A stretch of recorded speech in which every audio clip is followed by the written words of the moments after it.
అపర్ణ అయితే ఇంక చలపతిని అలాగే ఆఫీస్‌కి వెళ్ళి, ఇంక శృతిని అన్నీ కలిసిన తర్వాత రేఖ గురించి మొత్తం నిజాలు తెలుసుకుంటుంది.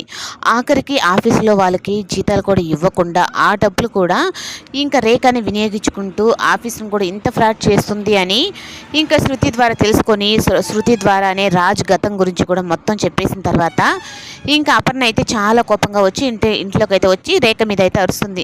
"ఏంటి రేఖ, ఆఫీస్‌లో వాళ్ళ డబ్బులు కూడా ఇవ్వకుండా ఏం చేస్తున్నావు నువ్వు?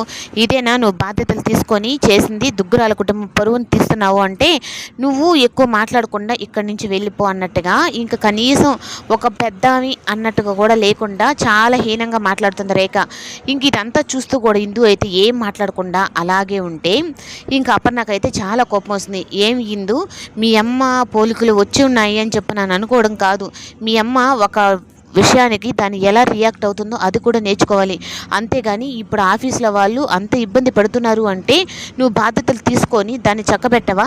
ఇలాగే రేఖ చెప్పినట్టుగా విడాకులు ఇచ్చుకొని ఇలాగే ఉంటావా?" అని చెప్పనని ఇంక ఇందు మీదకే అపర్ణ అయితే తిడుతుంది. ఇంకా ఇందు అయితే "నేనేం చేయగలను నానమ్మ" అని చెప్పనంటే, "నువ్వేం చేయలేవు. కానీ ఇప్పుడు పెళ్లి చేసుకొని వచ్చావు కదా! ఇప్పుడు నీ మొగుడు కూడా ఈ ఇంటికి వారసుడే.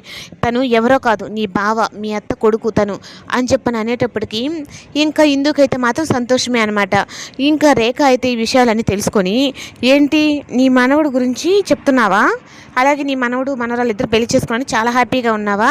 అయినా ఆ పెళ్ళి ఎక్కువ రోజులు నిలవదు. నేను విడాకులు ఇప్పించేస్తున్నాను కదంటే, ఏంటి ఇందు, నేను వినేది నిజమేనంటే, అవును నానమ్మ, విడాకులు ఇప్పిస్తుంది రేఖ ఆంటీ అంటే, నువ్వెలా ఒప్పుకున్నావు అంటే, ఒప్పుకోక తప్పట్లేదు, మిమ్మల్ని ఇద్దరిని చంపేస్తానని బెదిరిస్తుంది అని చెప్పి నేను అనేటప్పటికి ఇంకా రేఖ కోపం